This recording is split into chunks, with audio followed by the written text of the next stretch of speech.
বিসমিল্লাহির রহমানির রহিম। উপস্থিত আজকের এই সভার সম্মানিত সভাপতি, উপস্থিত 9 গ্রাম নয় 12 গ্রাম অর্থাৎ ববিরমুরও আমার ভোটার আছে, গিলাতলাও আছে, দক্ষিণ গ্রামও আছে। এই হিসাবে আমি মনে করি 12 গ্রামের লোক যারা আছেন সবাইকে আমার ধন্যবাদ। আসলে আমি আজকে 12-13 বছর ধরে 6 গ্রাম স্কুলের সাথে আমি জড়িত। আমি কোনো সময় আমার পদের জন্য আমি কোনো সময় স্কুলের কাজ করে যাই। আমি কামাল ভাই, স্বপন কাকা, তাদের সাথে আমি দীর্ঘদিন স্কুলের কাজকর্ম করেছি।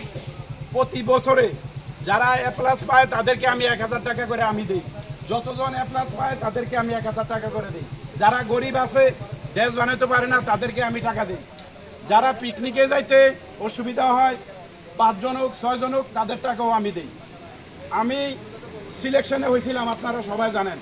মিরপুর গ্রাম থেকে আমাকে নির্বাচিত করছে।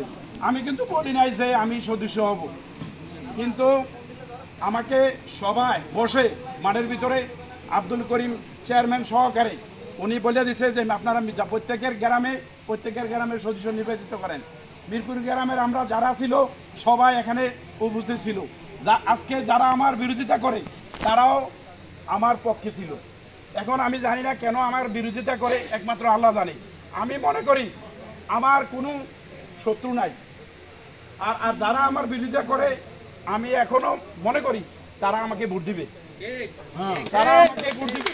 আমি তাদের প্রতি কোনো অভিযোগ নাই। আর আমি শোনেন, আমি কোনো সময় টাকা পয়সা লোভ লালসা এইগুলো আমার নাই। আমি কোনো সময় কোনো ব্যক্তির ক্ষতি করছি এরকম কোনো প্রমাণও কেউ দিতে পারবে না। আমি স্কুলে অর্থাৎ স্কুলটার জন্য আমার অনেক মায়া হয়। এই স্কুলে আমি যখন প্রথম যাই 229 জন ছাত্রছাত্রী ছিল, এখন 750-র উপরে। তো আমি আপনাদের কাছে আশাবাদী, আমার মার্কা হইল 5টা, 5, 6, 7, 8, আর মহিলা হইল 1। আপনারা সবাই আমাকে না, সবাই আমার এই প্যানেলটাকে ভোট দিবেন। ভোট দিয়ে জয়যুক্ত করবেন। আমার যারা এখানে প্রথম সারিতে আছে তাদের মান সম্মান ইজ্জত রক্ষা করবেন। আর গ্রামবাসীর উদ্দেশ্যে বলি, এখনো যারা আমার বিরুদ্ধে করেন, আমি আশা করি আপনারা ভোটের দিন আমার প্যানেলটার দিকে মায়া করে ইনশাল্লাহ আমাকে ভোট দিবেন। আসসালামু আলাইকুম ওয়া রাহমাতুল্লাহি ওয়া বারাকাতুহু।